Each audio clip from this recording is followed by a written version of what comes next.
பல நூற்றாண்டுகளாக பாகவதர்கள் என்று அழைக்கப்படுபவர்களால் புராண கதைகள் இதிகாசங்கள் பாடப்படுவதும் நடன கலைஞர்கள் அவற்றை நாடகமாக நடித்து காண்பிப்பதும் பாகவத மேளா என்று அழைக்கப்படுகிறது.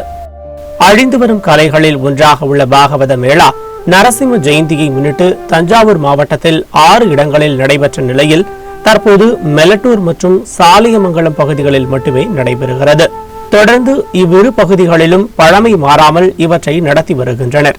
இக்கலையில் சாஸ்திரிய கர்நாடக இசையும் பரதநாட்டியமும் சங்கமித்து தொன்மை மாறாமல் பாடலுடன் ஆடலும் நடக்கிறது.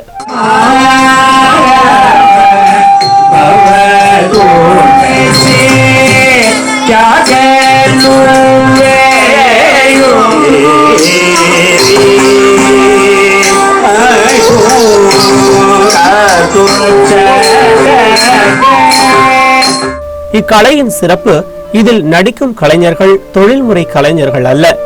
இவர்கள் தனியார் நிறுவனங்களில் சாப்ட்வேர் இன்ஜினியர்களாக, வங்கி மேலாளர்களாக, மருத்துவர்களாக பல துறைகளில் பணிபுரிபவர்கள் என்றால் ஆச்சரியத்தை தான் தருகிறது.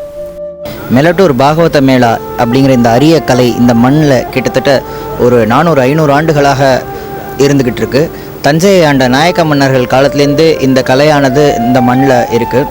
இந்த ஆடும் கலைஞர்கள் யாருமே தொழில்முறை நடன கலைஞர்கள் கிடையாது. எல்லாரும் பல்வேறு வேலைகளில் இருந்து கொண்டு கலை ஆர்வத்தினாலும் அந்த கடவுள் மேலே இருக்கிற பக்தியினாலும் இதை தொடர்ந்து செஞ்சுக்கிட்டு வந்துக்கிட்டு இருக்கோம்.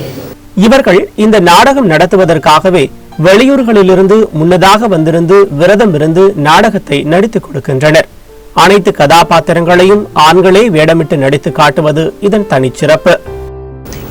இதில் முக்கியமான விஷயம் என்ன அப்படின்னா, ஆண்கள் தான் பெண்கள் வேடம் எடுத்தும் இதில் நடிக்கிறாங்க. பண்டைய காலத்தில் எண்ணெய் விளக்குளியில் இந்நாடகம் நடைபெற்றதைப் போலவே இன்றும் மக்கள் ஆதரவுடன் நடத்தப்படும் இந்த பாகவத மேளா என்றும் தொடர வேண்டும்.